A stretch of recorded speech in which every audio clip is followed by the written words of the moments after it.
कैसे पढ़ना है। तो सबसे पहले शब्द संक्षेप मिलता है हम लोग को CDTI, C for central detective training institute. Central क्या लिखा हुआ है, detective training institute, bureau of police research and development के तत्वाधान में।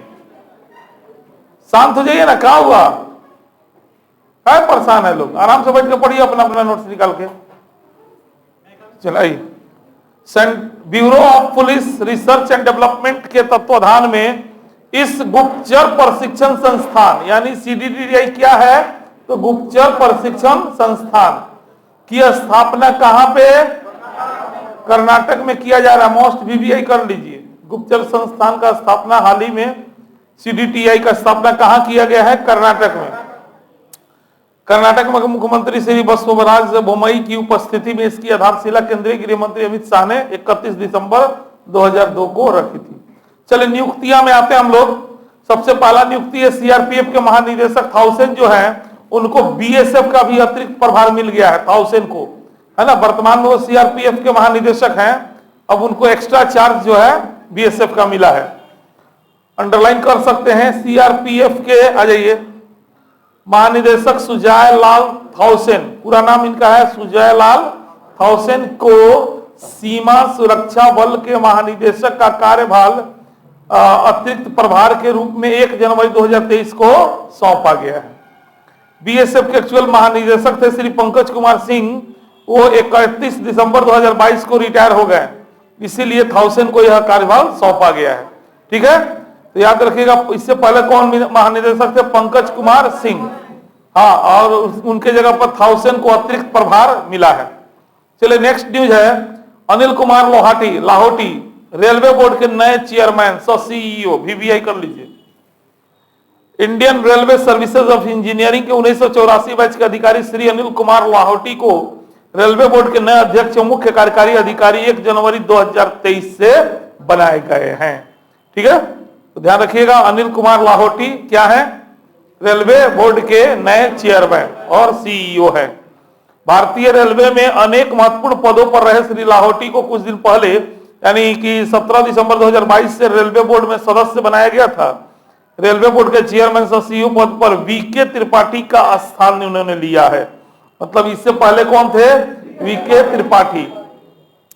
चलिए, न्यायमूर्ति दीपांकर दत्त सर्वोच्च न्यायालय में न्यायाधीश बने हैं। दीपांकर दत्त बंबई उच्च न्यायालय के मुख्य न्यायाधीश रहे न्यायमूर्ति दीपांकर दत्त, अब सर्वोच्च न्यायालय में न्यायाधीश दिसंबर 2022 में नियुक्त किए गए हैं। उनकी इस नियुक्ति से सर्वोच्च न्यायालय में न्यायाधीशों की संख्या कितनी हो गई है, होनी चाहिए कितनी, 33 + 1। हाँ, तो अभी को कौन बा, 5 गो, ऐसे ही 5 गो पढ़त रही हर महीना, तो अभी दीपांकर दत्त को बनाया गया है। चलिए नेक्स्ट है, TG सीताराम अब अखिल भारतीय तकनीक शिक्षा परिषद अर्थात AICTE, है ना, के नए अध्यक्ष बने हैं। IIT गुवाहाटी के डायरेक्टर रहे TG सीताराम को अब AICTE का अध्यक्ष नवंबर 2022 में नियुक्त किया गया है। किसका स्थान लिया है, तो इस पद पर अनिल सहस्त्रबुद्धे का कार्यकाल सितंबर 2021 में समाप्त हो गया था, जिसके बाद UGC के चेयरमैन श्री जगदीश कुमार अतिरिक्त प्रभार के रूप में कार्यभार देख रहे थे। श्री सीताराम की इस पद पर नियुक्ति 3 वर्ष के लिए की गई है। चलिए नेक्स्ट है, J चंद्रशेखर अय्यर केंद्रीय जल आयोग के अध्यक्ष बने हैं।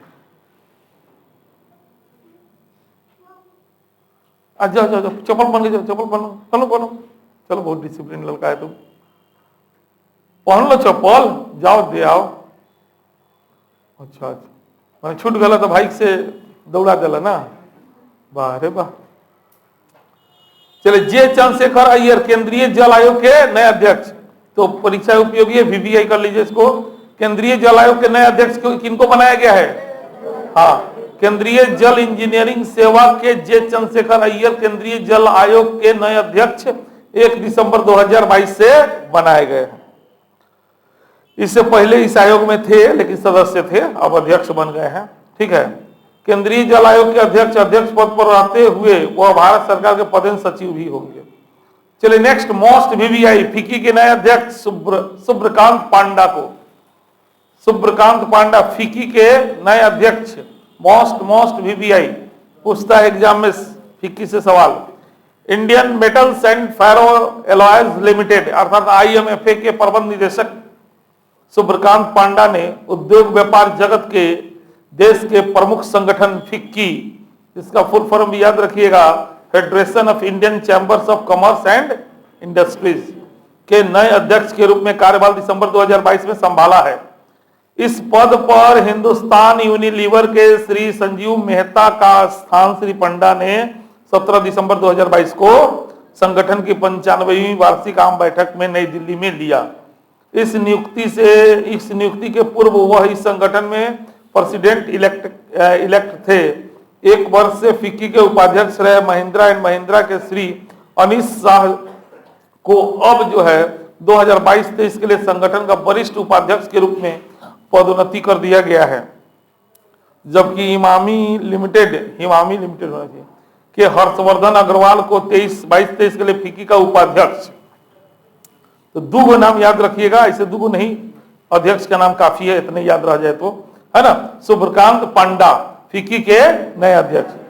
चले ललन सिंह उर्फ राजीव रंजन सिंह, जदयू के कर्ता धर्ता, समझिए जदयू के मेन मालिक यही हैं। हाँ, नीतीश कुमार 2 नंबर पे हैं, भितरिया नंबर 1 पे यही है। जनता दल यूनाइटेड के वरिष्ठ नेता राजीव रंजन सिंह, जो ललन सिंह के नाम से जाने जाते हैं, इस पार्टी के अध्यक्ष दिसंबर 2022 में पुनर्निर्वाचित हो गए हैं।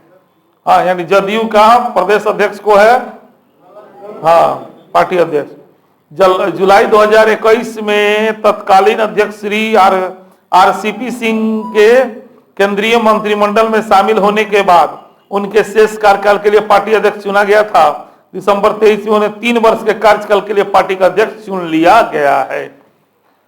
चलिए मोस्ट VVI करिए तो भारतीय मूल की सुष्मिता शुक्ला फेडरल रिजर्व की प्रथम उपाध्यक्ष बनी है। भारतीय मूल की सुष्मिता शुक्ला को अमेरिकी केंद्रीय बैंक है, यह फेडरल रिजर्व, जहां भारतीय केंद्रीय बैंक RBI है ना, उसी तरीके से अमेरिकी केंद्रीय बैंक का नाम क्या है, तो ये जीके के रूप में भी इसको याद रखना होगा।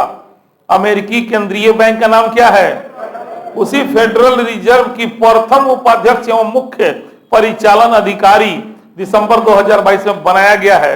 इस पद पर उनकी यह नियुक्ति जो है मार्च 2023 से प्रभावी होगी। चलिए पुरस्कार सम्मान में आते हैं हम लोग। पहला पुरस्कार मोस्ट VVI है ना, टाइम मैगजीन का पर्सन ऑफ द ईयर हर साल दिया जाता है और उसको जो है अपने टाइम मैगजीन के हेड पृष्ठ पे जगह दिया जाता है। तो 2022 के लिए person of the year time magazine ने चुना जेलेंस्की को। अमेरिकी पत्रिका, यह अमेरिका का पत्रिका है टाइम मैगजीन, इसके हेड पृष्ठ पर फोटो लाने के लिए बड़ा प्रयास किया जाता है। समझिए वो इंसान साल भर चर्चा में रहता है, सचिन तेंदुलकर वगैरह सबका फोटो आ चुका है इस टाइम पे। हाँ, तो अमेरिकी पत्रिका टाइम ने वर्ष 2022 के लिए पर्सन ऑफ द ईयर की घोषणा 7 दिसंबर 2022 को की। इस वर्ष यह सम्मान यूक्रेन के राष्ट्रपति व्लादिमीर जेलेंस्की एवं यूक्रेन की आत्मा को दिया गया। बताइए, यूक्रेन की आत्मा, फोटो में देखिए ना, जेलेंस्की के संग लोग है ना, उसी को आत्मा का दर्जा दिया गया। टाइम द्वारा यह सम्मान प्रतिवर्ष किसी ऐसे व्यक्ति को दिया जाता है जिसका पिछले 12 महीने में वैश्विक घटनाओं पर सर्वाधिक प्रभाव रहा हो। पिछले वर्ष यानी 2021 में टाइम ने यह सम्मान स्पेस एक्स एंड टेस्ला के CEO एलन मस्क, जो उस समय विश्व के सबसे धनी व्यक्ति माने गए थे, तो 2021 में दिया गया था। और 2020 में यह सम्मान जोसेफ बाइडेन एवं कमला हैरिस, जो उन्हीं दिनों अमेरिका के क्रमशः राष्ट्रपति उपराष्ट्रपति निर्वाचित हुए गए, उनको दिया गया था। इसके अलावा टाइम मैगजीन के बहुत सारे पुरस्कार हैं, जैसे time athlete of the year, hero of the year, entertainer of the year, icon of the year. इस तरह के पुरस्कार भी टाइम मैगजीन देता है। तो टाइम मैगजीन ने अमेरिकी बेसबॉल खिलाड़ी आरोन जज को athlete of the year, Aaron जज को अंडरलाइन कीजिए, एथलीट ऑफ द ईयर को गोल घेरिए। ईरानी महिलाओं को हीरो ऑफ द ईयर, ठीक है, हीरो ऑफ द ईयर को गोल घेरिए ईरानी महिला। हाँ, हीरो ऑफ द ईयर का अवार्ड किसको दिया है? ईरानी महिला जो आजकल बुर्का को लेके आंदोलनरत हैं, इसलिए दिया है। उसी तरीके से मलेशियाई एक अभिनेत्री हैं मिशेल योह, उनको आइकन ऑफ द ईयर। तो नोट्स बनाइएगा, तो तीनों को नोट डाउन कर लीजिएगा, जिसमें सबसे पहले आ जाइए, आते रहिए है ना। एथलीट ऑफ द ईयर किसको मिला है? आरोन जज, ब्रैकेट में लिखिएगा बेसबॉल खिलाड़ी, अमेरिकी बेसबॉल खिलाड़ी, है ना। ऐसे नोट्स बनाइएगा इसको, है ना। Athlete of the year heading लिख लीजिएगा, उसके बाद अपना आइएगा उसी में, है ना। पहले time person of the year, person of the year में तो ये गया। उसके बाद क्या है? एथलीट ऑफ द ईयर किसको मिला है? बेसबॉल आरोन जज, आरोन जज लिख करके ब्रैकेट में अमेरिकी बेसबॉल खिलाड़ी। फिर उसी तरीका से एथलीट ऑफ द ईयर हो गया। उसके बाद से क्या है? हीरो ऑफ द ईयर किसको मिला? फिर उसी तरीका से बस शॉर्ट में नोट्स ऐसे बनेगा, ठीक है। दक्षिण कोरिया के पॉप एंड ब्लैंक पिंक के टाइम ने एंटरटेनर ऑफ द ईयर, अच्छा 4 हो गया ना, सॉरी, हाँ। तो एंटरटेनर ऑफ द ईयर हो गया के पॉप बैंड ब्लैंक पिंक को टाइम ने एंटरटेनर ऑफ द ईयर 2022 के लिए चुना है। चलिए, इंफोसिस साइंस फाउंडेशन का पुरस्कार है ये, बैंकिंग वालों के लिए इंपॉर्टेंट होता है, बाकी एग्जाम के लिए नहीं होता है। इंफोसिस साइंस फाउंडेशन के वर्ष 2022 के 14वें पुरस्कारों की घोषणा बेंगलुरु में नवंबर 2022 में की गई थी। यह पुरस्कार इंजीनियरिंग एवं computer science, humanities, life sciences, mathematics sciences, physical sciences एवं सोशल साइंसेज सहित कुल 6 श्रेणियों में प्रतिवर्ष दिए जाते हैं। इंफोसिस साइंस फाउंडेशन द्वारा इन पुरस्कारों की स्थापना 2009 में ही की गई थी। शुरू में 5 श्रेणियों में ही यह पुरस्कार दिए जाते थे। ह्यूमैनिटीज के क्षेत्र के पुरस्कारों की शुरुआत कब हुआ था? 2012। इन पुरस्कारों के तहत शुद्ध सोने के पदक, प्रशस्ति पत्र के साथ साथ $1-1 लाख नकद राशि पुरस्कारों को प्रदान की जाती है। वर्ष 2022 के यह पुरस्कार निम्नलिखित को प्रदान किया गया है। तो इसमें नाम है, देखिएगा, इंजीनियरिंग एवं कंप्यूटर साइंस के क्षेत्र में यह पुरस्कार मिला है professor Suman Chakraborty, dean research and development, IIT Kharagpur. Humanities में मिला है Sudhir Krishnaswamy, vice chancellor, national law school of India के। लाइफ साइंसेज में मिला है प्रोफेसर विदिता वायदा, चेयरपर्सन है department of biological sciences, Tata institute of fundamental research Mumbai वाला। अच्छा, मैथमेटिकल साइंसेज मिला महेश काकड़े, गणित विभाग के Indian institute of science Bengaluru के हैं ये। फिजिकल साइंसेज में मिला है professor Nissim Kalekar, National Centre for Radio Astrophysics Poona. Social sciences में मिला है रोहिणी पांडे, डायरेक्टर है the Economic Growth Centre Yale University के। चलिए, दक्षिण कोरिया की सुंदरी का नाम है मीना चोई, जिनको मिस अर्थ 2022 का अवार्ड मिला है। मीना चोई, VBI कर लीजिए। हाँ, मिस इंडिया, मिस अर्थ, ये सब थोड़ा सा याद रखना चाहिए। मिस यूनिवर्स किसको मिला? तो दक्षिण को कहां की है ये? नाम क्या है? क्या पुरस्कार मिला? Miss Earth. हाँ, इस पृथ्वी ग्रह की सबसे सुंदर, हम लोग कहते हैं, लेकिन नहीं, सबसे सुंदर नहीं, सबसे बुद्धिमान, सबसे स्मार्ट, हम लोग बोल देते हैं अपनी भाषा में सबसे सुंदर। तो मोस्ट ब्यूटीफुल लेडी ना होना चाहिए था उसका नाम। तो एक पुरस्कार के चयन में बहुत कुछ देखा जाता है ना। आप देखिएगा, अक्सर मिस वर्ल्ड और मिस यूनिवर्स दोनों में सबसे, हम लोग के नजरिया से, बिहारी नजरिया से सुंदर लगेगी मिस वर्ल्ड। मिस यूनिवर्स कभी सुंदर नहीं लगेगी, जबकि मिस यूनिवर्स समझिए वर्ल्ड से भी बड़ा ताज हो गया। तो मिस वर्ल्ड इसलिए सुंदर लगती है क्योंकि उसको मानव में कंपेयर किया जाता है। यूनिवर्स का मतलब हो गया सारे जीव जंतु ग्रह गोचर सब मिला के सबसे सुंदर, सबसे बुद्धिमान। तो इसीलिए थोड़ा सुंदरता में कम हो जाता है मिस यूनिवर्स। आप दोनों फोटो मिला के देखिएगा तो आप बिहारी नजरिए से पहले ही बोल दिए हैं। हाँ हाँ, तो ये सब पुरस्कार सुंदरता से ज्यादा महत्वपूर्ण होता है बुद्धिजीविता पर, है कि नहीं है? हाँ, प्रेजेंस ऑफ माइंड पर सब सवाल किया जाता है, इंटरव्यू होता है, उस तरह का कभी एक बार प्रतियोगिता होता है तो ऐसे देता है टीवी वगैरह पे, तो बहुत तरह के सवाल किए जाते हैं, है ना। तो इस बार की मतलब मिस अर्थ 2022, ऐसे याद रखिएगा, मिस अर्थ 2000 किनको चुना गया? हाँ, वर्ष 2022 की मिस अर्थ प्रतियोगिता का फाइनल फिलीपींस के मनीला में ओकाडा मनीला रिजॉर्ट में 29 नवंबर 2022 को हुआ। कोविड-19 के महामारी के चलते पिछले 2 वर्षों से अर्थात 20 और 21 की मिस अर्थ प्रतियोगिता वर्चुअल तरीके से ही संपन्न हुई थी। इस प्रकार 2 वर्ष के अंतराल के बाद प्रतिभागियों की व्यक्तिगत उपस्थिति एवं भागीदारी में यह प्रतियोगिता इस वर्ष संपन्न हुई। 86 देशों की प्रतिभागियों ने वर्ष 2022 की इस प्रतियोगिता में भाग लिया, जिनमें दक्षिण कोरिया की 24 वर्षीय मीना सुई चुई को मिस अर्थ 2022 का ताज मिला। गत वर्ष यानी 2021 की मिस अर्थ वेलिज देश है, द्वीपीय, हाँ वेलिज, बेल्मोपान जिसकी राजधानी है, हाँ याद आ रहा है, कैरिबियाई कंट्री में होगा, हाँ कैरिबियाई में होगा, वेलिज बेल्मोपान। वहां की थी डेस्टिनी वैगनर, हाँ मैंने पिछला 2021 मिस अर्थ डेस्टिनी वैगनर। तो पिछला वाला क्या करती है, अपना तजवा निकाल के अगला वाला को पहना देती है, हाँ, तो डेस्टिनी वैगनर ने उन्हें यह ताज पहनाया। ऑस्ट्रेलिया की शेरिडान मोर्टलॉक को मिस अर्थ एयर, हाँ नीचे देखो, मिस अर्थ एयर शेरिडान मोर्टलॉक, ठीक है। मिस अर्थ वाटर, हाँ नदीन अयूब फिलिस्तीन की है ये। Miss Earth fire Andrea एग्यूलेरा। अच्छा, भारत का कौन प्रतिनिधित्व किया? हाँ लास्ट लाइन देखिए, हाँ ये याद रखना है। प्रतियोगिता में भारत का प्रतिनिधित्व मिस अर्थ इंडिया वशिका परमार ने किया था, कौआ स्थाना नहीं दिया है, चलिए कोई बात नहीं, छोड़िए, ठीक है। ओवरऑल मिस अर्थ 2022 मीना सुई चोई किस देश की?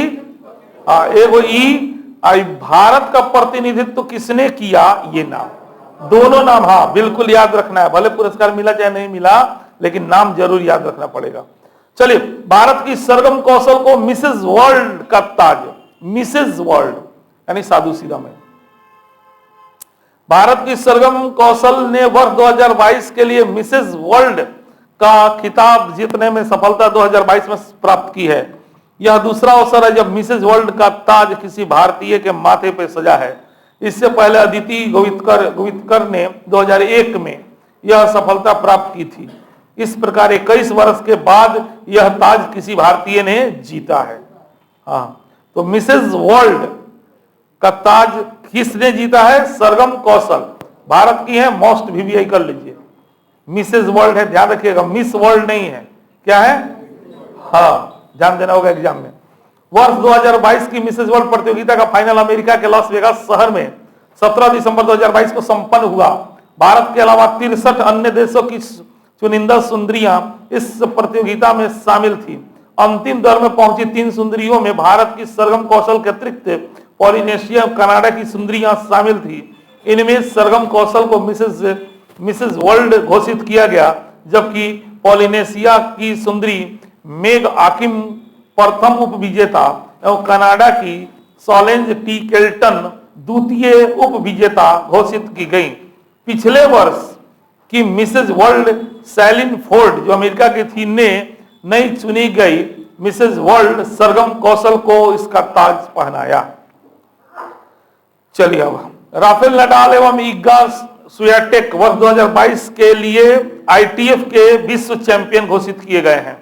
ठीक है, तो इसमें थोड़ा सा डाटा होगा, देखना होगा, ध्यान रखिएगा। आईटीएफ का विश्व चैंपियनशिप, जिसमें पुरुष एकल, महिला एकल, पुरुष युगल, महिला युगल, 4 तरह का प्रतियोगिता होता है।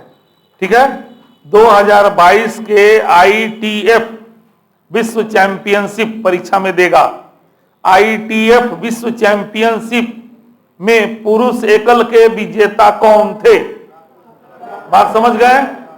थोड़ा सा टेढ़ा होता है, धीरे धीरे प्रैक्टिस से हो जाएगा।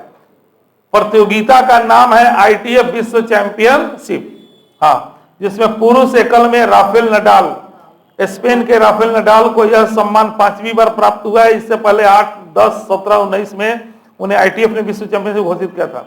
अब महिला एकल में ईगा स्वियाटेक पोलैंड किए हैं और इनको पहली बार ही यह सम्मान मिला है। अब पुरुष युगल में राजीव राम अमेरिका के, जो सैलिसबरी जो ब्रिटेन के हैं, और महिला युगल में बारबोरा क्रेज़िकोवा एवं कैटरीना सिनियाकोवा, दोनों चेक गणराज्य के हैं लोग, इनको मिला है। चलिए, तो ITF विश्व चैंपियनशिप हो गया।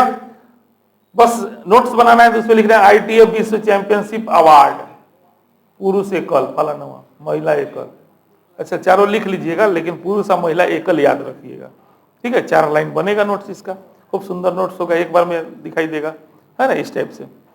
चलिए नेक्स्ट है विश्व बैडमिंटन महासंघ के पुरस्कार। विश्व बैडमिंटन महासंघ ने 2022 के अपने पुरस्कार जारी किए, जिसमें भारत की मनीषा रामदास विश्व की सर्वश्रेष्ठ पैरा बैडमिंटन खिलाड़ी घोषित हुई हैं। उत्कृष्ट प्रदर्शन करने वाले बैडमिंटन खिलाड़ियों के लिए विश्व बैडमिंटन महासंघ ने 2022 के अपने पुरस्कारों की घोषणा दिसंबर 2022 में की। भारत की मनीषा रामदास को वर्ष की सर्वश्रेष्ठ महिला पैरा बैडमिंटन खिलाड़ी का पुरस्कार बैडमिंटन महासंघ ने इन पुरस्कारों के तहत दिया है। वर्ष के सर्वश्रेष्ठ पुरुष खिलाड़ी का पुरस्कार डेनमार्क के विक्टर एक्सेलेंस को तथा सर्वश्रेष्ठ महिला का खिलाड़ी का पुरस्कार जापान की अकाने यामागुची को दिया गया है। पुरस्कारों की पूरी सूची जो है पूरा दे दिले बा, अपन पढ़त रहिए लोगन। चलो उल्टा नेक्स्ट आइए, नेक्स्ट में जाइए। टेनिस के पुरुष और महिला के लिए वर्षांत माने वर्ष के अंत का ATP WTA पुरस्कार 2022 का भी घोषणा हुआ है ना। पुरुष का देखिए बगल में लिस्ट दिया है ब्रैकेट में बना के, है ना। तो बस है पुरुष खिलाड़ियों के ATP पुरस्कार, ATP या WTA नाम से पुरस्कार का पूछेगा, ठीक है।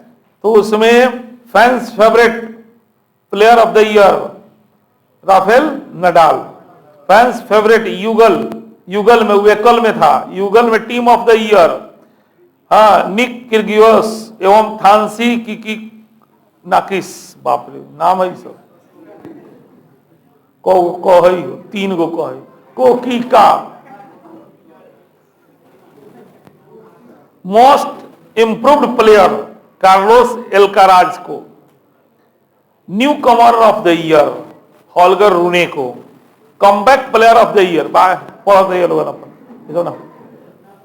ना भाई ना आई तो ना बना मेगो माथा ना अपन खराब करे। हाँ, ये सब सवाल के पढ़ेला जरा रुचि बा वो पढ़ेला, खास मैंने जरा रुचि बा टेनिस वेनिस में तो अपन पढ़त रहा, लेकिन हमारा वर्ल्ड टेनिस से मतलब बा, बस उससे सवाल आई तो बनावल जी ना बनावल जी। हाँ, आ गया साहित्य अकादमी पुरस्कार। चलिए पढ़ते रहिए, मोस्ट VVI कर लीजिए, पहले ही मोस्ट VVI कीजिए।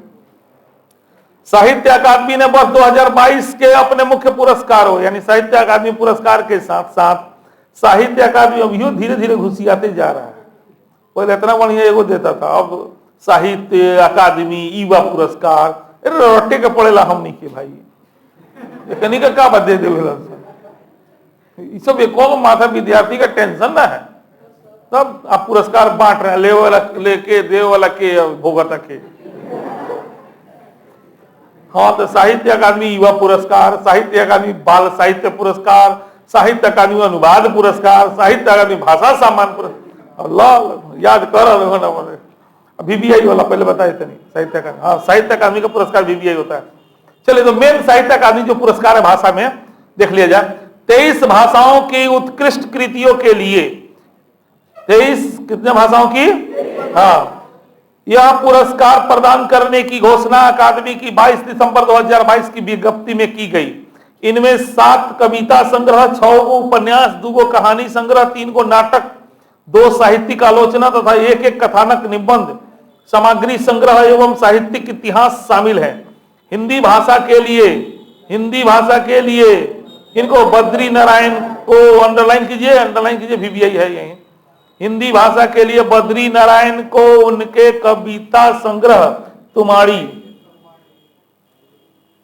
तुम्हारी के शब्द के लिए। अंग्रेजी भाषा में अनुराधा राय को उनके उपन्यास all the lives we never lived के लिए चुना गया है।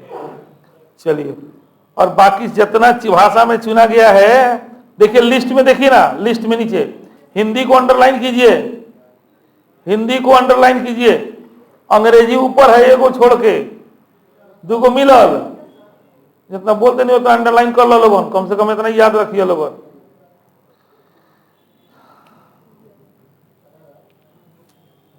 हिंदी, अंग्रेजी, उर्दू देखा सबसे नीचे हुई, हाँ ऊपर के देख लिया लोगों।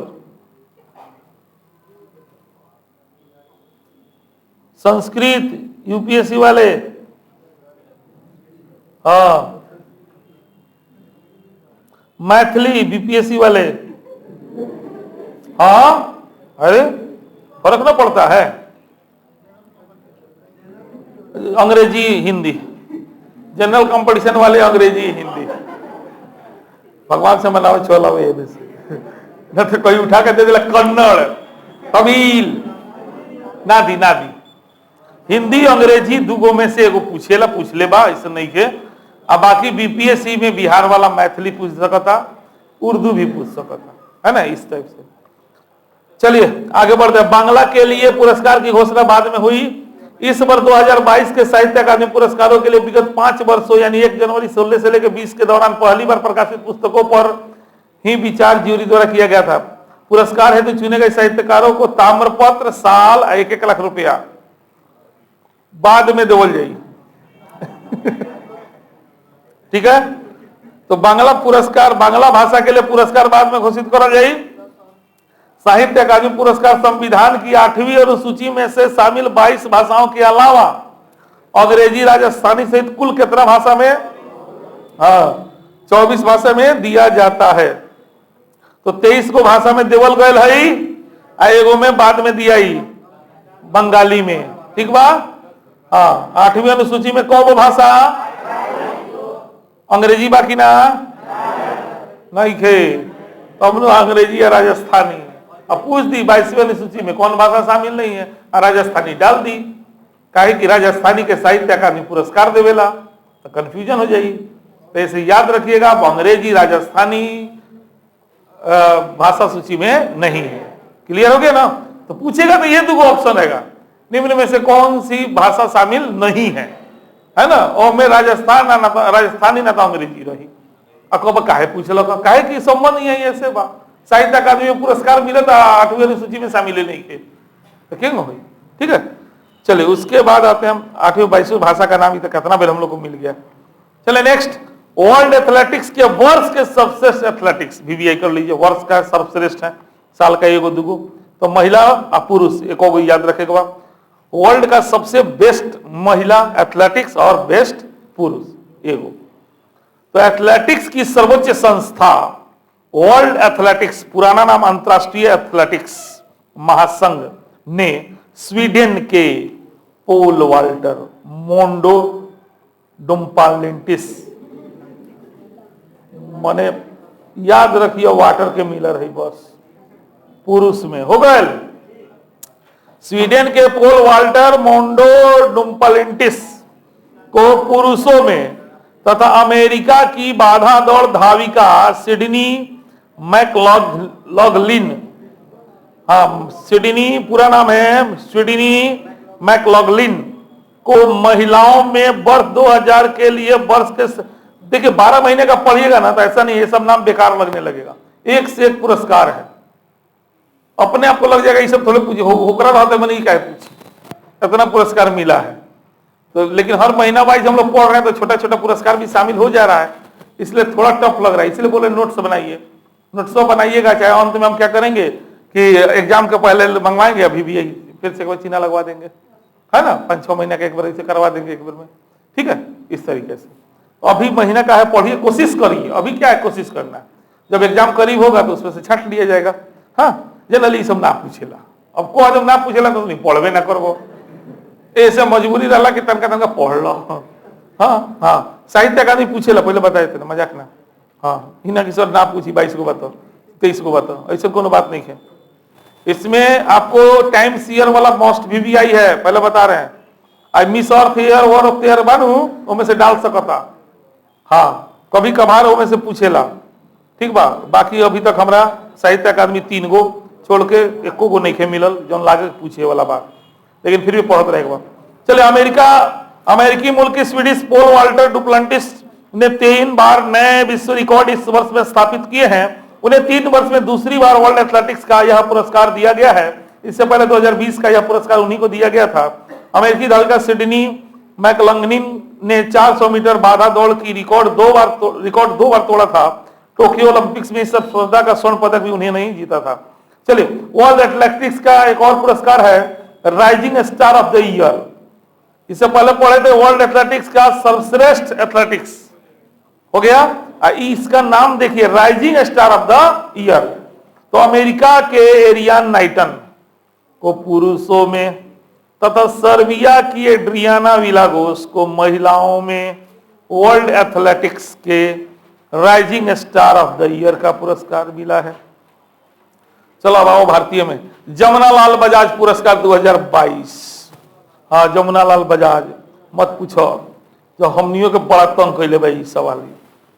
जमुनालाल बजाज वर्ष 2022 के 44वें, समझ रहे हैं ना, ये हमने के दादा परदादा के परीक्षा दिले हुई तो पढ़ ले हुई जमुनालाल बजाज पुरस्कार आजो मिलेला। तो 44वें जमुनालाल बजाज पुरस्कारों की घोषणा बंबई में एक समारोह में दिसंबर 2022 में करल गए। 4 विभिन्न श्रेणियों में यह पुरस्कार देवल जाला। भारत से बाहर गांधी जी के विचार के फैलाए वाला आ गांधी जी के जीवन मूल्यों को अपनावे वाला और प्रचार प्रसार करे वाला भारतीय ना, भारत के बाहर केकरा मिलल। तो लेबनान के डॉक्टर ओगिराट यूनान को ना, 2 आदमी के वालिद सियाबी। 2 आदमी कौन कौन हुआ? हाँ, लेबनान के ओगिराट यूनान, डॉक्टर वालिद सियाबी। VVI में इसको रख सकते हैं, मोस्ट VVI तो नहीं कह सकते हैं, VVI में रख सकते हैं। रचनात्मक कार्यों के लिए मिला है नीलेश देसाई, जो मध्य प्रदेश में भील समुदाय के उत्थान के लिए खूब काम कर रहे हैं। उसके बाद ग्रामीण विकास हेतु विज्ञान और तकनीकी के इस्तेमाल, इसके लिए मिला है मनसुख भाई प्रजापति, जो गुजरात में चिकनी मिट्टी से बर्तन बनाने की परंपरागत कला को जिया रहे हैं। अब महिला बच्चों के कल्याण एवं उन्नयन के लिए जानकी देवी के नाम से पुरस्कार मिलता है। यह पुरस्कार मिला है सोफिया शाइक, जो उड़ीसा में महिला अधिकारों विशेषतः बीड़ी श्रमिकों के लिए संघर्ष रहित उनके लिए। जमुनालाल बजाज फाउंडेशन के इन पुरस्कारों के तहत जो है 10-10 लाख रुपया देवल जाला। करम करो मिली तो नहीं के। जमुनालाल बजाज पुरस्कारों की स्थापना 1977 में गठित जमुनालाल बजाज फाउंडेशन द्वारा 1978 से की जा रही है। यह पुरस्कार प्रति वर्ष 4 श्रेणियों, पोलिनेशन, रचनात्मक कार्य, ग्रामीण विकास हेतु विज्ञान प्रौद्योगिकी, उसके बाद महिलाओं एवं बच्चों के कल्याण एवं विकास और भारत के बाहर गांधीवादी मूल्यों के उन्नयन, यही 4 क्षेत्र में पुरस्कार दिया जाता है, इसलिए VVI है मिलेगा। चलिए तो देखा जाए मृत्यु, पिछले महीना किन किन महान हस्तियों की मृत्यु हुई, जिसमें सबसे पहला नाम आता है सुलोचना चौहान का। पद्मश्री से सम्मानित मराठी लावणी गायिका सुलोचना चौहान का 89 वर्ष की आयु में, ठीक है वह 10 दिसंबर 2022 को बंबई में निधन हो गया। लावणी क्वीन के रूप में जानी जाने वाली सुलोचना चौहान इस पारंपरिक महाराष्ट्रियन संगीत शैली की सबसे प्रसिद्ध गायिकाओं में से एक थी। संगीत के क्षेत्र में योगदान के लिए उन्हें पद्मश्री से इसी वर्ष यानी 2022 में सम्मानित किया गया था। उससे पूर्व 2022 में संगीत नाटक अकादमी पुरस्कार से तथा 2010 में महाराष्ट्र सरकार के लता मंगेशकर पुरस्कार से भी उन्हें सम्मानित किया जा चुका था। चलिए, मोस्ट VVI पेले बेचारे नहीं रहे अब। ब्राजील के महान फुटबॉलर पेले, जिनका मूल नाम एडसन एंटाटेस डो नासिमेंटो, ठीक बा पेले, ठीक बा गजब नाम, एडसन एरांटेस डो नासिमेंटो की आयु 82 वर्ष की अवस्था में 29 दिसंबर 2022 को साओ पाइलो में निधन हो गया। मुख्यतः फॉरवर्ड पोजीशन में खेलने वाले पेले की गणना विश्व के महानतम फुटबॉलरों में की जाती थी। Black pearl, king of football, king Pele आदि नामों से विख्यात पेले अपने समय के सबसे महंगे फुटबॉल खिलाड़ी में से थे। फीफा विश्व कप में ब्राजील की 3 यानी 58 में, 62 में, 70 में खिताबी विजयों में उनका योगदान रहा था। 1957 से लेकर 71 के दौरान अपने कैरियर में अंतर्राष्ट्रीय फुटबॉल में 77 को गोल उन्होंने किया था। अनेक पुरस्कारों से सम्मानित पेले को फीफा ने रोनाल्डो के साथ संयुक्त रूप से शताब्दी का सर्वश्रेष्ठ खिलाड़ी वर्ष 2000 में घोषित किया था। किसके साथ? हाँ, टाइम पत्रिका ने शताब्दी के सबसे महत्वपूर्ण व्यक्तियों की वर्ष 1999 की अपनी सूची में उनका नाम भी शामिल किया था। उनके निधन पर 3 दिन का राष्ट्रीय शोक ब्राजील में किया गया। Most BBI. चलिए नेक्स्ट है अरीज फिरोज शाह रुबांटा। रसना ग्रुप के संस्थापक और चेयरमैन का नाम है रुबांटा। 85 वर्ष की आयु में 19 नवंबर 2022 को अहमदाबाद में मृत्यु हो गया। इनके द्वारा लॉन्च किया गया रसना, खूब पीले बनी हमनी के 1 रुपया में, हाँ 1 रुपया पहुंचवाना भी का है। हाँ, तो ये हमन पियाए वाला बेचारे अत्यधिक लोकप्रिय था। अहमदाबाद में पारसी समिति में वह काफी सक्रिय रहे थे। चलिए नेक्स्ट नाम है डोमिनिक लैपियर। ये फ्रांसीसी लेखक हैं। प्रसिद्ध फ्रांसीसी लेखक डोमिनिक लैपियर का 91 वर्ष की आयु में पेरिस में 4 दिसंबर 2022 को निधन हो गया। उनकी महत्वपूर्ण रचनाओं में freedom and midnight, most BBI, याद रखिएगा, यूपीएससी तो पूछेगा ही पूछेगा, नहीं पूछेगा इनका नाम, नहीं पूछेगा कौन मारा, पूछेगा फ्रीडम, चलो किताब के नाम दे देगा, मैच करो, है ना, चर्चा में आ गया। इस तरीके से वो पुस्तक लेखक पूछता है। अच्छा, अगर साल में 4 को मरल हो गया या कोनो कारण से चर्चा हुआ होगा तो क्या करेगा? 4 आदमी का फोटो पुस्तक वगैरह में उठा लेगा और कहेगा मैच करो। अब सामान्य आदमी का सोचे कहता ना पढ़े के पढ़ी, कितना ना पढ़े के पढ़ी, करेंट अफेयर्स डिसाइड कर लखो और 4 किताब साल भर में करेंट अफेयर्स में मिला लीजिएगा, मिल जाएगा। ट्रेडिशनल बुक में जीके का किताब में लुसेंट में खोजिएगा हो न लगी, मिलेगा तो बातें छोड़ दे सब, ठीक है। तो फ्रीडम एंड मिडनाइट भारत की स्वतंत्रता से संबंधित पुस्तक है। तो सिटी ऑफ जॉय कोलकाता के एक रिक्शा चालक के जीवन पर आधारित है। उनकी अन्य प्रसिद्ध कृतियों में इज पेरिस बर्निंग शामिल है। समाज सेवा के प्रति योगदान, भारत के साथ उनके जुड़ाव को देखते हुए भारत सरकार ने 2008 में ही उन्हें पद्म भूषण से सम्मानित किया था। मोस्ट बीबीआई कर लीजिए इनको। लैपियर साहब है फ्रांसीसी, लेकिन पूरा भारत के प्रति इनका लगाव रहा है और भारतीय परिप्रेक्ष्य में उन्होंने कई किताबों को लिखा है, जैसे सिटी ऑफ जॉय कोलकाता, है ना, रिक्शा चालक, इस तरह की पुस्तक का उन्होंने ये दे। चलिए वाई के अलग अर्थशास्त्री, प्रसिद्ध अर्थशास्त्री एवं पूर्व केंद्रीय मंत्री योगेंद्र के अलग की लंबी बीमारी के बाद 6 दिसंबर 2022 को अहमदाबाद में निधन हो गया। पेनिसवालिनिया यूनिवर्सिटी में डॉक्टरेट की उपाधि प्राप्त डॉक्टर योगेंद्र अलग 1992 से 96 के दौरान जेएनयू के, वे कहते कुछ नाम इनका सुनल बा, जेएनयू के ये कुलपति थे। हाँ, बड़ी टाइट कुलपति थे ये। नवंबर 1996 में वह राज्यसभा के लिए भी निर्वाचित हुए थे। इसी दौरान केंद्र सरकार में नियोजन एवं कार्यान्वयन राज्य मंत्री स्वतंत्र प्रभार भी रहे थे। चलिए पूर्व पोप बेचारे चल गए, बेनेडिक्ट 16वां, बीबीआई वाला ये सब। हाँ, बेनेडिक्ट 16वां रोमन कैथोलिक संप्रदाय के 2005 से 13 के दौरान पोप रहे।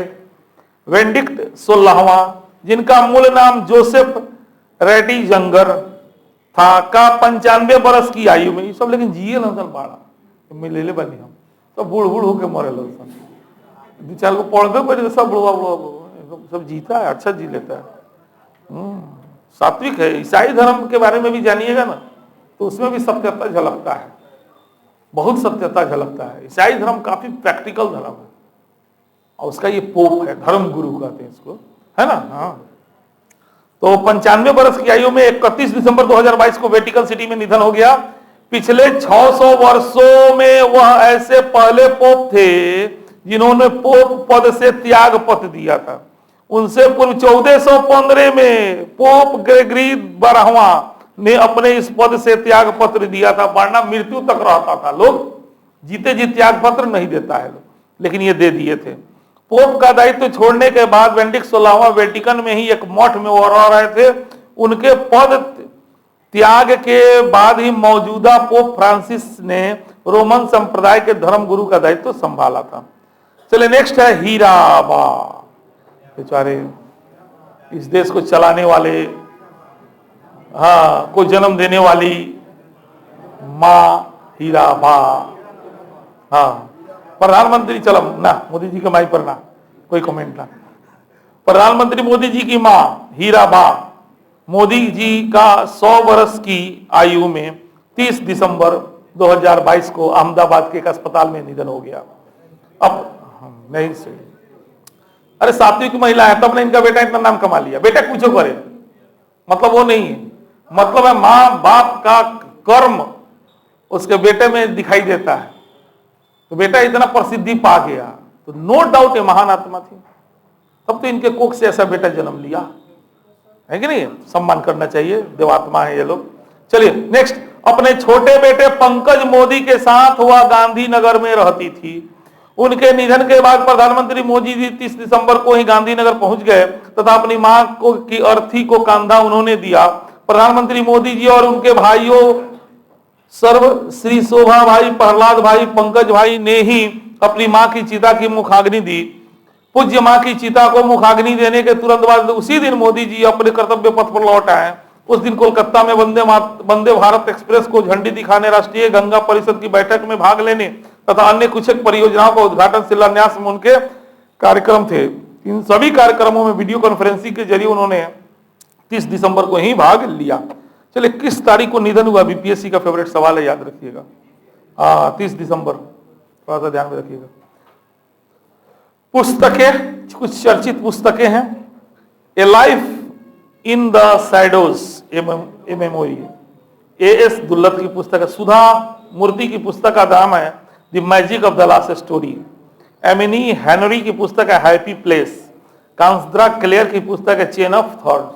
एक पुस्तक का नोट से बनाइएगा, तो उसमें पुस्तक के लिए 4-5-10 को पन्ना छोड़ दीजिएगा और उसी में सब नोट डाउन करते जाइएगा, कलेक्ट हो जाएगा कुछ पुस्तक, है ना, ये सब काम आता है। चलिए दिसंबर के कुछ वर्ष दिवस देखा जाए।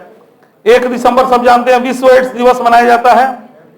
हाँ, एड्स के प्रति जागरूकता लाने के लिए जेम्स डब्ल्यू बुन व थॉमस नेटर की पहल पर 1 दिसंबर को विश्व एड्स दिवस के रूप में मनाने की निर्णय जो है यूएन एड्स द्वारा 1988 में किया गया था।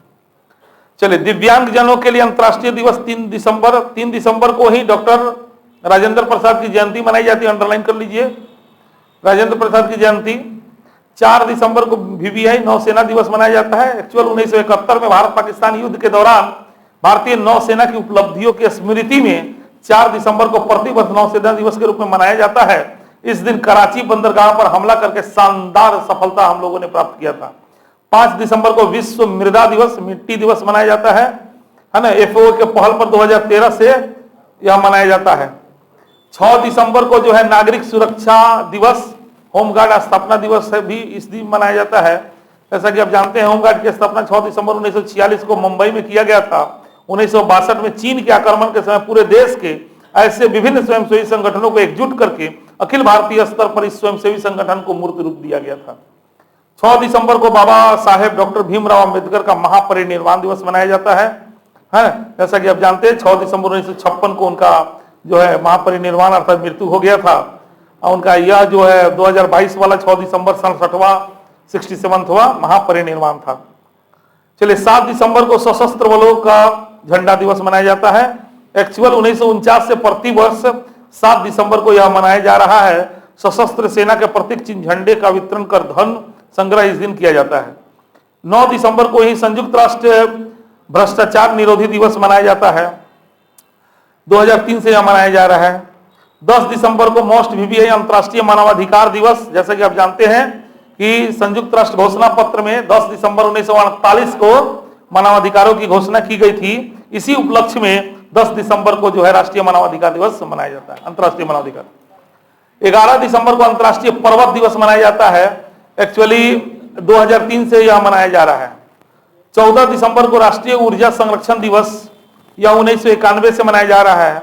और 16 दिसंबर मोस्ट VVI, जैसा आप जानते हैं 1971 के भारत पाक युद्ध के दौरान 16 दिसंबर को ही पाकिस्तानी सेना जो है समर्पण कर दिया था, इसीलिए 16 दिसंबर को विजय दिवस के रूप में मनाया जाता है। 19 दिसंबर जैसा आप जानते हैं कि 19 दिसंबर 1961 को पुर्तगाली शासन से गोवा दमन द्वीप को मुक्ति कराया गया था, हम पढ़ाए हैं। इसीलिए 19 दिसंबर को गोवा दमन द्वीप मुक्ति दिवस मनाया जाता है। 20 दिसंबर को विश्व मानव एकता दिवस के रूप में मनाया जाता है 2005 से। 22 दिसंबर को राष्ट्रीय गणित दिवस, जैसा कि आप जानते हैं 22 दिसंबर 1987 को महान गणितज्ञ श्रीनिवासन रामानुज का जन्म हुआ था और उन्हीं के जन्म के उपलक्ष्य में जो है राष्ट्रीय गणित दिवस मनाया जाता है। 23 दिसंबर को राष्ट्रीय किसान दिवस, जैसा कि आप जानते हैं इस दिन जो है चौधरी चरण सिंह का जन्म दिवस था, इसलिए मनाया जाता है और इसकी शुरुआत अटल बिहारी वाजपेयी ने किया है 2001 से। 24 दिसंबर को राष्ट्रीय उपभोक्ता दिवस, एक्चुअली उपभोक्ता से संबंधित कानून जो है 24 दिसंबर 1986 को पारित किया गया था, लागू किया गया था, उसी के उपलक्ष्य में 24 दिसंबर को राष्ट्रीय उपभोक्ता दिवस मनाया जाता है। 25 दिसंबर को भारत रत्न महामना मदन मोहन मालवीय जी, हमारे 1861 में इनका जन्म हुआ था। महामना मदन मोहन मालवीय बीएचयू के संस्थापक, हाँ, तो इसीलिए 25 दिसंबर को जब भारत रत्न मदन मोहन मालवीय जयंती है। चलिए, और हमारे वाजपेयी जी के जन्म दिवस को सुशासन दिवस के रूप में 25 दिसंबर को मनाया जाता है। ठीक है, तो सुशासन दिवस किसके जन्म दिवस के रूप में, हाँ ध्यान में रखिएगा। चलिए, 26 दिसंबर को वीर बाल दिवस, एक्चुअली सिखों के गुरु गोविंद सिंह के साहबजादे की शहादत की स्मृति में 26 दिसंबर को वीर बाल दिवस के रूप में मनाने की घोषणा मोदी जी ने 9 जनवरी 2022 को ही इधर फर्स्ट पहला बार बनाया गया। अच्छा, दूसरा बार हो जाएगा 23 में ना। बीबीआई कर लीजिए, स्टार्ट हुआ है वीर बाल दिवस, किसके बेटा के जन्म दिवस के, हाँ, शहादत की स्मृति में, जन्म की स्मृति में नहीं, शहादत की स्मृति। और 28 दिसंबर को जैसा जानते हैं 1885 को भारतीय राष्ट्रीय कांग्रेस की स्थापना हुआ था, इसीलिए इस दिन जो है कांग्रेस दिवस के रूप में मनाया जाता है। 2023 पौष्टिक अनाजों के लिए अंतर्राष्ट्रीय वर्ष घोषित किया गया है यूएनओ के द्वारा। मोस्ट वीवीआई यूएनओ ने 2023 को किस रूप में घोषित किया है, पौष्टिक अनाजों का अंतर्राष्ट्रीय वर्ष, वीवीआई कर लीजिएगा। इसके लिए भारत द्वारा लाए गए प्रस्ताव को यूएनओ महासभा ने मार्च 2021 में स्वीकार कर लिया था। चलिए, उसी तरह से 23 जनवरी 2023 से चीन में खरगोश वर्ष शुरू हो गया। एक गोल के नटंकी चलेला, हाँ कुत्ता दिवस, बिलाई दिवस, कुछ मनावत रहा। चीन ने 12 वर्षों के ज्योतिषीय चक्र के आधार पर, बड़ा ज्योतिष के माने लगू, ज्योतिषीय चक्र के आधार पर लगातार 12 वर्षों का नामांकन अलग अलग जानवरों के आधार पर होता है ना। तो 23 जनवरी के ऊपर ज्योतिषीय चक्र के 1 साल पूरा हो गए पिछला, तो अब नया शुरू भल है, तो खरगोश वर्ष कहला अलग अलग है। इसी श्रृंखला में 1 फरवरी 2022 से टाइगर वर्ष चलत लई है, ठीक बा। अब 21 जनवरी 2023 को समाप्त हो गया, इसके बाद 22 जनवरी से खरगोश वर्ष शुरू हो गई बा। हाँ, जो 9 फरवरी 2024 से चली, फिर ओकरा बाद कोनो दिवस हुई देखिए का हो। तो पिछला टाइगर रहे, अब खरगोश बा, ठीक है बा। चलिए, सम्मेलन देख लिया जाए थोड़ा। इंडियन साइंस कांग्रेस का 108वां, हमनी को बड़ा तंग कैले भाई सब कांग्रेस सम्मेलन ही, कांग्रेस माने सम्मेलन होला, इंडियन साइंस का सम्मेलन, इना की कांग्रेस पार्टी करावता। कांग्रेस का सीधा मतलब होता है सम्मेलन, हाँ। तो इंडियन साइंस कांग्रेस का 108वां वार्षिक अधिवेशन 3 से 7 जनवरी 2023 को कहा, बस ये पूछी ना, तो थीम पूछी, ये पूछवे करेला कहाँ हुआ, तो नागपुर में। थीम क्या था इस वर्ष, हाँ, महिला सशक्तिकरण के लिए सतत विकास के लिए विज्ञान और प्रौद्योगिकी, उद्घाटन मोदी जी ने किया होगा, दूसरा का जिक्र। चलिए, विविध में आते हैं। संयुक्त सेनाभ्यास, भारत और नेपाल की सेनाओं का संयुक्त अभ्यास सूर्य किरण 16। सूर्य किरण किन 2 देशों का संयुक्त सेनाभ्यास है, सको न जाई, ऐसे वीवीआई कर ले सूर्य किरण, हाँ। भारत और नेपाल की सेनाओं के बीच भारत नेपाल संयुक्त सैन्य प्रशिक्षण अभ्यास सूर्य किरण का 16वां संस्करण, सूर्य किरण 16 से 29 दिसंबर 2022 को नेपाल में सलझंडी के नेपाल आर्मी बैटल स्कूल में आयोजित किया गया। कहा गई, हाँ। पहाड़ी इलाकों में जंगल युद्ध तथा आतंकवाद रोधी अभियानों में मानवीय सहायता एवं आपदा राहत कार्यों में अंतर क्षमता बढ़ाने के उद्देश्य से सूर्य किरण सैन्याभ्यास भारत और नेपाल के बीच प्रति वर्ष आयोजित किया जाता है। मोस्ट वीवीआई कर लीजिएगा, किन दो देशों के बीच? इतने, बस इतने पूछी। सूर्य किरण 16 के तहत दोनों देशों की सैन्य टुकड़ियों ने अपने अपने देशों में वर्षों से विभिन्न उग्रवाद विरोधी अभियानों के संचालन के दौरान प्राप्त हुए अनुभवों को साझा किया। रक्षा मंत्रालय की विज्ञप्ति के अनुसार यह संयुक्त सैन्य अभ्यास रक्षा सहयोग के स्तर को बढ़ाएगा, जो दोनों देशों के बीच द्विपक्षीय संबंधों को और बढ़ावा देगा। कितना भी तेज पढ़ते हैं हम, एगो रखे हैं सॉफ्टवेयर कि हम पढ़ते हैं तो क्या साफ पढ़ते हैं कि नहीं पढ़ते हैं, और वह सॉफ्टवेयर मेरा सारा शब्द पढ़ लेता है, एकदम खट खट खट खट ट्रांसलेट करते चला जाता है। मतलब हमको लगता है कि क्या पता बच्चा को समझ में आ रहा है कि झूठो के हाँ हाँ कह रहा है, लेकिन ऐसा नहीं। अगर कंसंट्रेशन बना के रखे हुईगा तो मेरे एक एक शब्द का अर्थ आपको समझ में आएगा। क्योंकि थोड़ा तेजी में पढ़ना पड़ता है तो डर लगता है क्या पता मेरा बात बच्चा सुन रहा है कि हम ही अझुराले मझुराले बोल दे रहे हैं। तो ऐसा नहीं है, हमने उसको जांच कर लिया है, एकदम हर शब्द हम क्लियर बोलते हैं। बीच में एक आध गो 100 गो में एगो मान लग सकता है कि कहीं गड़बड़ाता, नहीं तो 99 गो शब्द एकदम क्रिस्टल की तरह झलकता है, कहीं से कोई प्रॉब्लम नहीं। लेकिन सुनाई उन्हीं को देगा जो कंसंट्रेट रहेंगे। बीच में सोचिएगा सुन ली हमारी बात ना बुझेगी, बात याद रखिएगा। जब शुरू करे तबे से सुनते रहिएगा, तबे बात बुझाएगा। हाँ, क्योंकि करंट अफेयर्स है ना तेजी में पढ़ जाता तो हो खत्म होते रह जाए। गारंटी देते नहीं, अगला महीना के ना पढ़ाए पढ़ के दिखा दिया लोगों ना पढ़ जाए अपना से ना मन करेला पढ़े के नीरज चीज है। वो तो संगे संगे बानी से पढ़े। एग्जाम दे के आइएगा, सबसे ज्यादा खुशी इसी को बनाने के बाद होगा। सबसे ज्यादा खुशी होगा कि भाई 22 गो में 18 गो सही करेंट है, जो नहीं हो सकता था, है ना। हाँ, लेकिन बीपीएससी का एग्जाम हो रहा है ना, उम्मीद है 8 से 12 गो सवाल हम लोग पढ़ाए में से आ जाएगा। कम समझ रहे हैं, यहाँ 1 नंबर से लेकर लटक जाला, 8 गो 12 गो को हमारे लड़का के हो जाए। को लेकर पिछला बार फेल कर गया, ये 1-2-4 नंबर के चक्कर में फेल कर गया सब। तो अभी ना हमको लगा कि ना करंट जले ना पढ़म तले बीपीएससी में मुश्किल होकर जा रहा हलवा। करंट बढ़ाते चला गया, 32-33 पर ले गया करंट। समझ रहे हैं आप, 32-33 को करंटे पूछ दे रहा है। क्या कीजिएगा, 32-33 को हुआ, 32-33 को मॉडर्न हिस्ट्री हो गया, 2 को मिला दीजिएगा 66-70 को लगभग ये सवाल हो जा रहा है। समझ रहे हैं ना। तो इसीलिए इस दोनों के साथ तो कोई कंप्रोमाइज नहीं, एकदम पढ़िए। चलिए लास्ट एक न्यूज है, काजिंद 2022 भारत सैन्याभ्यास की सेनाओं का संयुक्त अभ्यास। भारत एवं कजाकिस्तान की सेनाओं का, किन 2 देशों का? हाँ, काजिंद नाम में होला काजिंद, हाँ बायो में। इसको तो थोड़ा ध्यान से आप लोग घर पे देखिएगा, नामुए में अर्थ छिपा रहता है। काज बने काजाकिस्तान, इंद बने इंडिया, इंड बने नाराटे के पढ़िए। अब KAZ बा तो काजाकिस्तान हो गए, IND बा हो गल। तो काजिंद 2022 किन 2 देशों के बीच?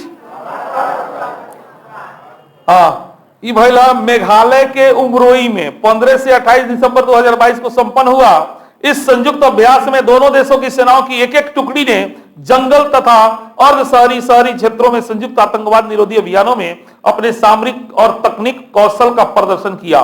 दोनों देशों की सेनाओं के बीच यह 6ठा वार्षिक संयुक्त अभ्यास था। इसका उद्देश्य द्विपक्षीय संबंधों को बढ़ावा देना था। दोनों देशों के बीच ऐसा पिछला संयुक्त सेनाभ्यास काजिंद 2021 पिछले वर्ष 23 अगस्त से लेकर के 11 सितंबर 2021 को कजाकिस्तान में आयोजित किया गया था। कजाकिस्तान की राजधानी अस्ताना। जरा चर्चा में देश राजधानी याद कर लिया लोग, है ना। अब से नोट्स में क्या कीजिएगा, नोट्स बनाइएगा, कोई देश का नाम आया उसका राजधानी जरूर याद कीजिएगा। देश राजधानी चर्चा में उसको लिखिए, ठीक है ना। चलिए, हम भी बहुत मेहनत कर रहे हैं आप लोगों के लिए, ऐसा नहीं है। सुबह से उठ के रात को 1 बजे तक नोट्स पर नोट्स, है ना, बहुत हाई क्वालिटी का। और आप लोग का स्नेह प्रेम रहेगा तो अगले बार से एडमिशन के टाइम में ही पूरा नोट्स मॉड्यूल बना करके और प्रिंटिंग प्रेस से अच्छे क्वालिटी के पेपर में, हाँ, जिसका योगदान आप लोगों को जाएगा कि आप लोगों ने उसको सपोर्ट किया, सहयोग किया। हाँ, और 11th 12th का भी, 12th का तो मटेरियल मेरे पास तैयार था, 11th का भी हमारे दोस्त एक तैयार करके भेजा है हमको। हाँ, वो भी काफी बढ़िया है। तो 11th और 12th दोनों, क्योंकि हम चाह रहे हैं कि खूब बेसिक को मजबूत करके, जैसे कुछ लोग आया हुआ है बैच में, देखते हैं उन लोग का परफॉर्मेंस बड़ा अच्छा रहता है, जो 12th में हमसे पढ़ा है ना, और उनका रिजल्ट भी हम देख रहे हैं बहुत अच्छा हो रहा है, बहुत अच्छा हो रहा है। तो एक तरह से बेसिक चीज है वो, ठीक है ना। तो वहां से 11th 12th का भी अब हम सोच रहे हैं कि एक बैच चलाएंगे। तो 12th का तो बैच शुरू कर दिए हैं, है ना। उनका जो भी मटेरियल है वो बहुत अच्छे तरीका से उसको बना व्यवस्थित कर दिया गया है। कंपटीशन के लिए भी हम 2 टाइप का मटेरियल बनवाने के चक्कर में है। एक जनरल कंपटीशन के लिए थोड़ा सा कम करना चाह रहे हैं, इसी में थोड़ा कम हो जाएगा। और ये जो हम लोग का नोट्स है जो आप लोग को मिलता है, ये यूपीएससी बीपीएससी वाले को मिलेगा, है ना। और एक क्या कर रहे हैं, जनरल कंपटीशन के लिए थोड़ा सा कम कर देते हैं, हल्का, क्योंकि बहुत सा बच्चा नहीं पढ़ने वाला है, वो देख के भाग जाता है, बोल भागता ना और जाएगा स्टेशन पर, अपा खान जी का 5 पन्ना का नोट्स खरीद लेगा, हो गया। हाँ, पतारका चाहिए होगा, पतारका। तो वो टाइप के वो व्यवस्था हम चक्कर में है।